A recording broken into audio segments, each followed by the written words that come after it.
अग्निवीर योजना के खिलाफ पूरे देश में नौजवानों का आंदोलन चल रहा है।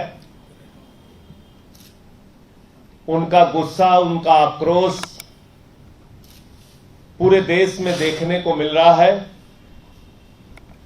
खास तौर से उत्तर प्रदेश, बिहार, हरियाणा, राजस्थान, पंजाब, उत्तराखंड, जहां से हिमाचल प्रदेश, जहां से भारी संख्या में हमारे नौजवान सेना में भर्ती होते हैं, वो इस निर्णय को लेकर आक्रोशित है, दुखी हैं। लेकिन पिछले 2-3 दिनों से सेना के तमाम पूर्व अधिकारियों का बयान मैंने सुना। देश के रक्षा विशेषज्ञ पीके सहगल जी का बयान मैंने सुना, और उन बयानों को सुनने के बाद यह ऐसा लगता है कि यह सिर्फ नौजवानों को बेरोजगार बनाने की योजना नहीं है, बल्कि भारत माता की सुरक्षा के साथ समझौता करने की, भारत माता के साथ गद्दारी करने की, देश की सेना के साथ गद्दारी करने की नरेंद्र मोदी जी की योजना है। यह भारत की सेना के साथ गद्दारी है, यह देश की सेना के साथ गद्दारी है, यह भारत के सेना के गौरव के साथ गद्दारी है। और यह गद्दारी भारतीय जनता पार्टी की मोदी सरकार कर रही है। और ये बात मैं क्यों कह रहा हूं?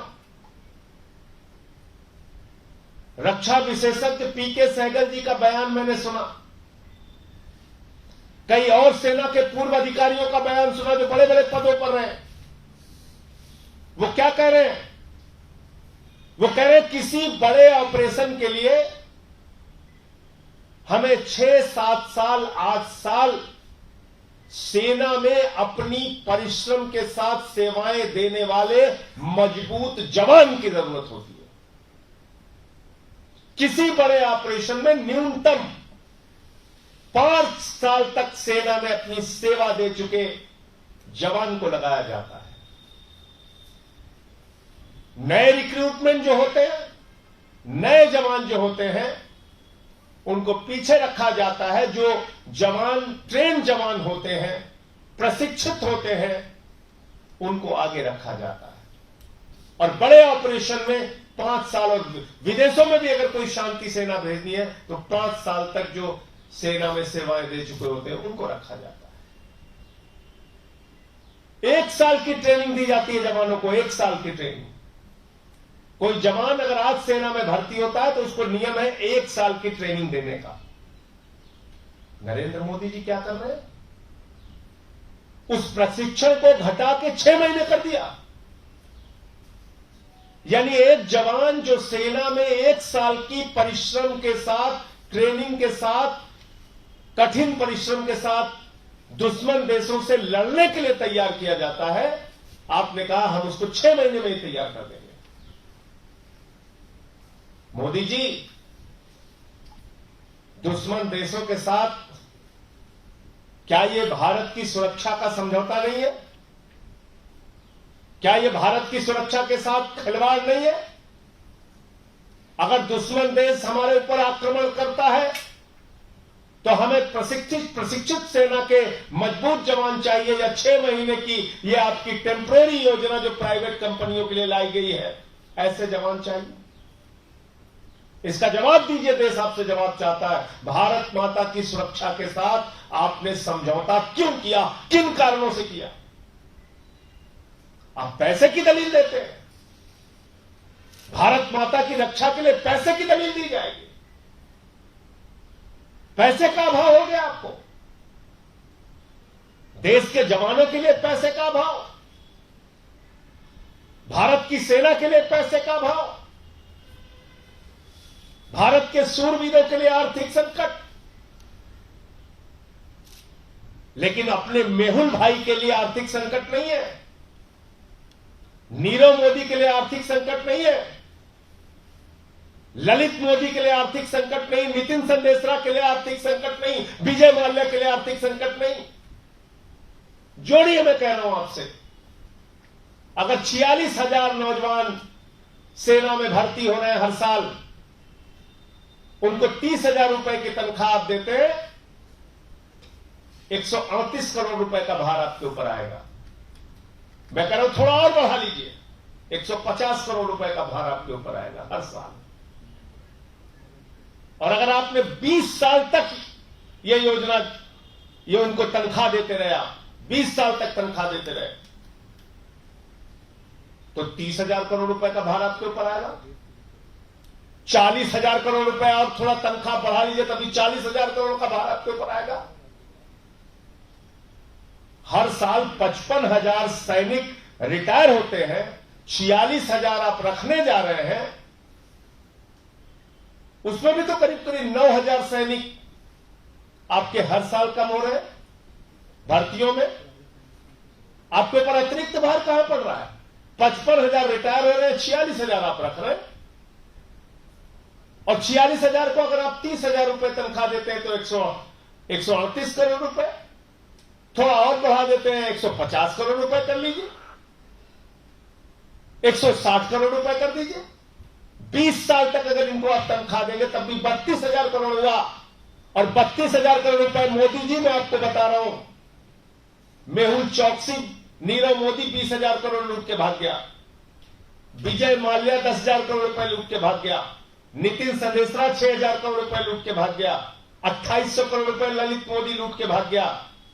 देश के चंद पूंजीपतियों ने हिंदुस्तान का 10.5 लाख करोड़ रुपए लूट लिया, जो आपके मित्रों हैं, मित्रों, जो आपके करीबी पूंजीपति हैं, उन्होंने हिंदुस्तान की बैंकों का, आम आदमी का 10.5 लाख करोड़ रुपए खाली कर दिया।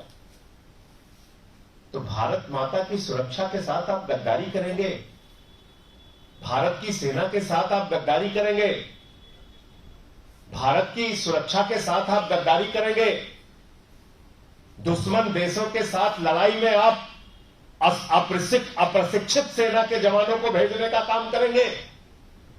ये बात हिंदुस्तान की जनता बर्दाश्त नहीं करेगी। ये सिर्फ बेरोजगारी का सवाल नहीं है नौजवानों का, ये भारत माता की सुरक्षा का सवाल है, भारत के गौरव का सवाल है, भारतीय सेना के शौर्य का सवाल है। उसको कम करने की कोशिश आप कर रहे हैं, इसको मत कीजिए। मैं चेतावनी देना चाहता हूं, यह काम मत कीजिए आप।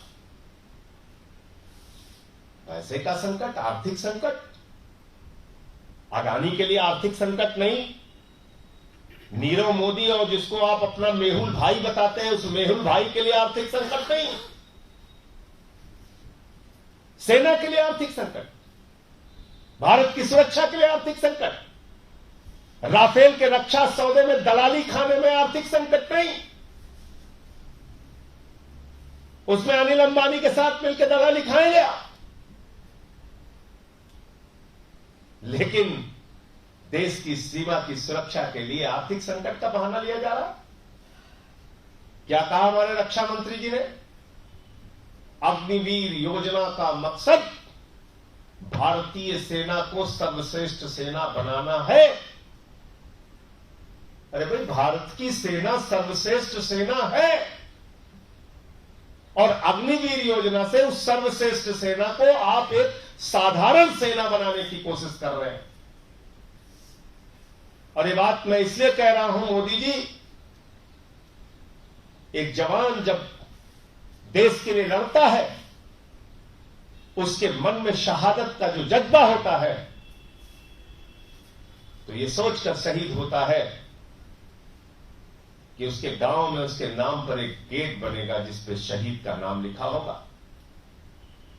उसके गांव के लोग गर्व से कहेंगे, उसकी मिट्टी के लोग, कि भारत का ये लाल हमारे गांव का है जो शहीद हुआ है।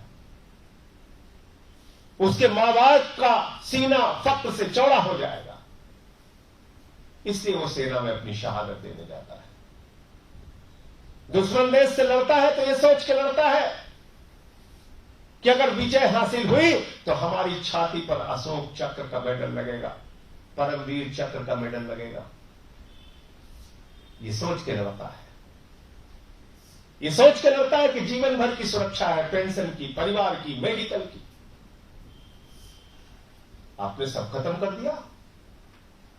और सबसे बड़ी बात, इन अग्निवीरों को अगर मान लीजिए दुश्मन देश से लड़ना हुआ, शहीद हो गए, तो अब शहीद तक का दर्जा नहीं दे रहे हैं। हमारे भारत माता का वीर सपूत, हमारे किसान का बेटा अगर सीमा पर लड़ते हुए शहीद हो गया तो उसको शहीद का दर्जा नहीं है, कोई पेंशन नहीं है, कोई मेडिकल की सुविधा नहीं है, कोई कैंटीन की सुविधा नहीं है। और जो आप कह रहे हैं कि आपको प्राथमिकता मिलेगी, प्राथमिकता मिलेगी, प्राथमिकता मिलेगी, डायरेक्टरेट जनरल रिसेटलमेंट जो पूर्व सैनिकों के लिए कल्याण के लिए बनाई गई संस्था है, उसके आंकड़े कहते हैं जो पूर्व सैनिक निकल के आते हैं 2% से ज्यादा उनको रिक्रूटमेंट नहीं मिला। वो डीजीआर, उसमें तो ये नौजवान अप्लाई ही नहीं कर सकते, क्योंकि आप तो इनको सैनिक मान ही नहीं रहे 4 साल के बाद। और बहुत ही खतरनाक बात है, मैं इसको फिर से आपको दिखाना चाहता हूं, जो अग्निवीर का नियम है इसमें साफ साफ लिखा हुआ है, post the period of 4 years all the Agniveers will go back to the society. सारे अग्निवीरों को पहले निकाला जाएगा, सारे अग्निवीरों को पहले निकाला जाएगा, और फिर आगे लिख रहे हैं कि जो अग्निवीर निकाले गए हैं उनको as a regular cadre requirement के मुताबिक रीअप्लाई करना पड़ेगा। तो पहले सारे अग्निवीर निकाले जाएंगे, फिर से रीअप्लाई करेंगे, और उसमें 25% तक, न्यूनतम सीमा कोई नहीं है, वो 5% भी हो सकती है, 10% भी हो सकती है, 15% भी हो सकती है, 25% भी हो सकती है। 25% तक उनको आवश्यकता के अनुसार सेना में दोबारा लिया जाएगा। आप बताइए क्या सोच रहे हो आप इस देश के जवानों के बारे में? आपके एक किशन रेड्डी जी मंत्री हैं केंद्रीय, वो क्या कह रहे हैं? बाल काटने की ट्रेनिंग जवानों को देंगे, इलेक्ट्रीशियन की ट्रेनिंग जवानों को देंगे, ड्राइविंग की ट्रेनिंग जवानों को देंगे, धोबी की ट्रेनिंग जवानों को देंगे। भाजपाइयों, इतना अपमान मत करो देश के नौजवानों का। वो तुम्हारे धोबी बनेंगे, वो तुम्हारे नाई बनेंगे, वो तुम्हारे ड्राइवर बनेंगे, वो तुम्हारे इलेक्ट्रीशियन बनेंगे, वो तुम्हारे दफ्तर के गार्ड बनेंगे। ये कैलाश विजयवर्गीय, इसका अहंकार देखिए, इसका बयान कल देखिए, आप क्या कह रहा है? कह रहा है बीजेपी के दफ्तर के बाहर हम गार्ड की नौकरी दे देंगे जो अग्निवीर निकल के आएगा। अरे भाई, तेरा लड़का तो बहुत अच्छा बैट चलाता है, अधिकारियों को दौड़ा दौड़ा के मारता है बैट चला के, उसी लड़के को डंडा पकड़ा के खड़ा कर दे बीजेपी दफ्तर के सामने। क्या दिक्कत है? उसी से रक्षा कराओ अपने बीजेपी दफ्तर की। जो लड़का बैट से मारता है अधिकारियों को, वो तुम्हारे बीजेपी की दफ्तर की रक्षा नहीं कर पा रहा, तुम्हें अग्निवीर चाहिए। तो मेरे आरोपों की, मेरे बातों की कल किशन रेड्डी और कैलाश विजयवर्गीय ने पुष्टि की है, उसको सही माना है। इसी जगह पे बैठ के मैंने कहा था कि नरेंद्र मोदी सरकार की ये योजना प्राइवेट कंपनियों के लिए सिक्योरिटी गार्ड बनाने की योजना है। भारत की सेना को प्राइवेट कंपनियों के लिए सिक्योरिटी गार्ड ट्रेनिंग सेंटर बना दिया गया है। और तनख्वाह मैंने बताया था आपको, पहले साल 21,000 देंगे, दूसरे साल 23,000 देंगे, तीसरे साल 25,000 देंगे, चौथे साल 28,000 देंगे। उसी का पैसा काटेंगे, पहले साल 9,000 और ऐसे कुल मिला के 5 साल में 5 लाख रुपए उसी का काट के उसी को वापस करके कह रहे जाओ तुम्हें दे दिया, 12 लाख मिल गया। अगर अग्निवीर योजना इतनी अच्छी योजना है मोदी जी, तो आपके भतीजों को सबसे पहले इसमें प्राथमिकता मिलनी चाहिए। कई भाई हैं आपके, उनके बेटों को भेजिए अग्निवीर में। अमित शाह के बेटे जैसा को भेजिए, अग्निवीर बन के आएगा। वो ओवर एज हो गया होगा तो उनके परिवार के जो और लोग हैं उनको भेजिए। भेजिए रक्षा मंत्री के परिवार के लोगों को, भेजिए भारत के केंद्रीय मंत्रियों के परिवार के लोगों को, सांसदों के बेटों को, विधायकों के बेटों को भेजिए अग्निवीर बना के। जब 4 साल के बाद कटोरा लेके वो लोग भीख मांगेंगे गली गली में, तब आपको अकल आएगी, तब आपको नौजवानों का दर्द समझ में आएगा। मैं कल वो अक्षय रावत का वीडियो देख रहा था, बुलंदशहर का नौजवान, उसको देखेंगे तो आपकी आंखों से आंसू आ जाएगा। मैं चाहता हूं मोदी जी को उस अक्षय रावत की पीड़ा सुननी चाहिए। हाथों में मेडल लेके रोते हुए कह रहा है, मेरे बाप ने टेम्पू चलाकर इन मेडलों को पाने के लिए मुझे तैयार किया। कहां लेके जाऊं ये सर्टिफिकेट, कहां जला दूं ये मेडल? ऐसे सवाल हिंदुस्तान के करोड़ों नौजवान पूछ रहे हैं आपसे। और आर्थिक संकट की बात भारत की रक्षा के लिए, भारत की सेना के लिए, भारत माता की रक्षा के लिए करना, मैं समझता हूं इससे शर्मनाक, घटिया और इससे ज्यादा गद्दारी का कोई बयान नहीं हो सकता। भारत की सीमा की सुरक्षा के लिए, भारत माता की रक्षा के लिए हिंदुस्तान का एक एक आदमी मरने मिटने के लिए तैयार है। और नरेंद्र मोदी जी, आप उसके लिए आर्थिक संकट का बहाना ले रहे हैं। अरे अपने 2-4 लुटेरों को पकड़ लीजिए, अपने 2-4 लुटेरे मित्रों को पकड़ लीजिए, मेहुल चौकसी, नरेंद्र मोदी, इतना पैसा मिल जाएगा कि 20 साल तक आप इन्हीं जवानों को तनख्वाह दे सकते हैं। 10.5 लाख करोड़ रुपए हिंदुस्तान की बैंकों का लूटा गया है। मैं ये बात आंकड़े के साथ इस प्रेस कॉन्फ्रेंस में भी कह रहा हूं और सदन में भी बोल चुका हूं, 10.5 लाख करोड़ रुपए। और इन 46,000 नौजवानों को 20 साल तक जो तनख्वाह देने का खर्चा आएगा वो 30,000 करोड़ आएगा, 32,000 करोड़ आएगा, 34,000 करोड़ आएगा, 40,000 करोड़ आएगा, इससे ज्यादा नहीं आएगा। इसलिए खिलवाड़ मत कीजिए इस देश की सुरक्षा के साथ। ये बेरोजगारी के सवाल के साथ साथ देश के सेना के गौरव और भारत माता की सुरक्षा का सवाल है।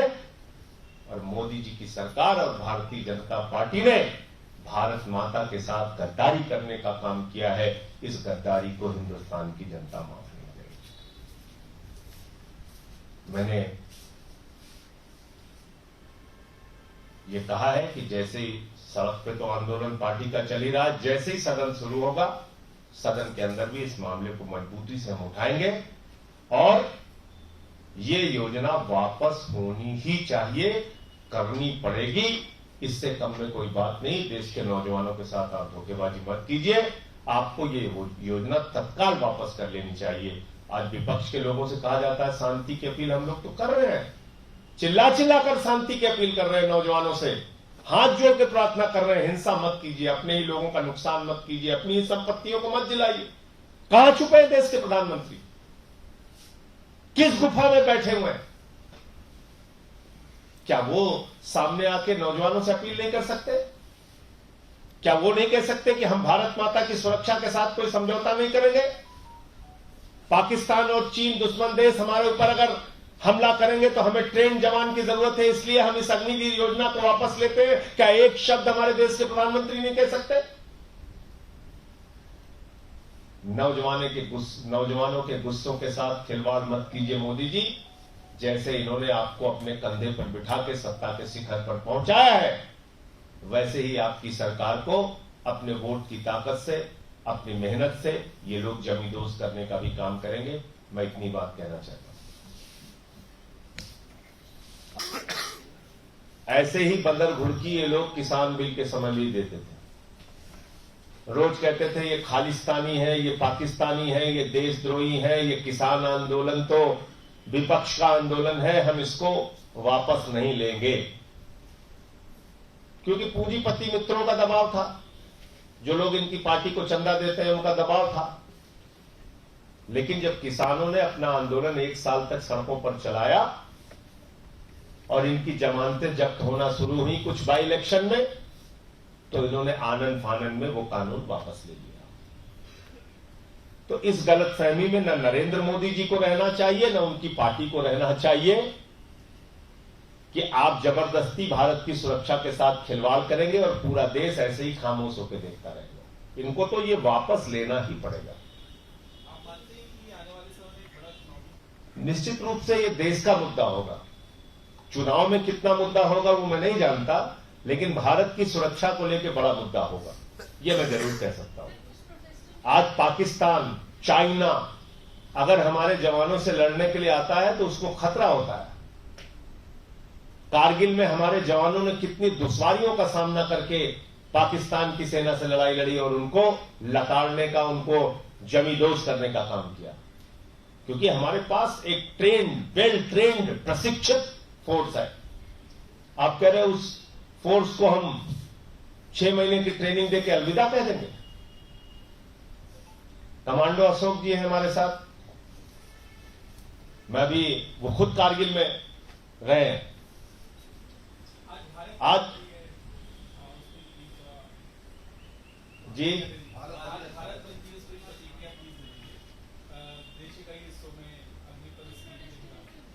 देखिए, मैं फिर यही बात दोहराना चाहता हूं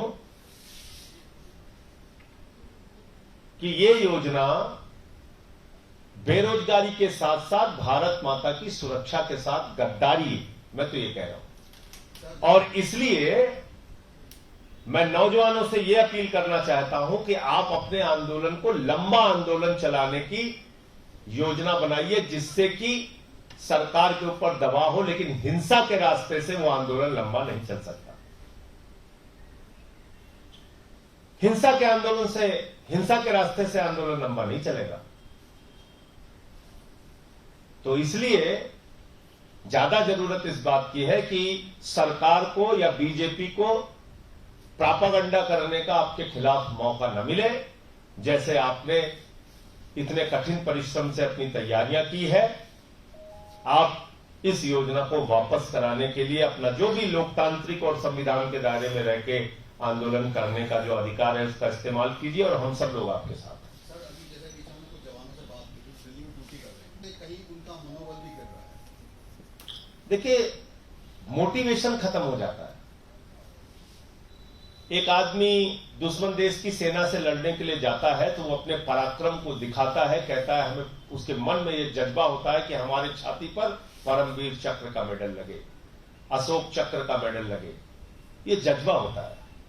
अगर मुझे कुछ हो जाएगा, शहीद हो जाऊंगा, तो मेरे परिवार की रक्षा के लिए भारत की सरकार है, भारत के लोग हैं, हमारे गांव वाले फक्र से कहेंगे कि हमारा बेटा देश के लिए शहीद हुआ। उस गांव में घुसने से पहले हमारे नाम का गेट होगा, कोई स्मृति भवन बनेगा तो हमारा भी उसमें नाम लिखा होगा। आप तो सैनिक ही नहीं मान रहे हो, आप तो उनको सैनिक ही नहीं मान रहे हो। 4 साल अपनी जिंदगी का बर्बाद करके वापस आ जाएंगे वो। तो ये सबसे बड़ा सवाल है। मोटिवेशन, जो जज्बा होता है, वो खत्म होता है इससे। किसी भी संस्था में काम करने के लिए एक मोटिवेशन, एक जज्बा बहुत जरूरी है।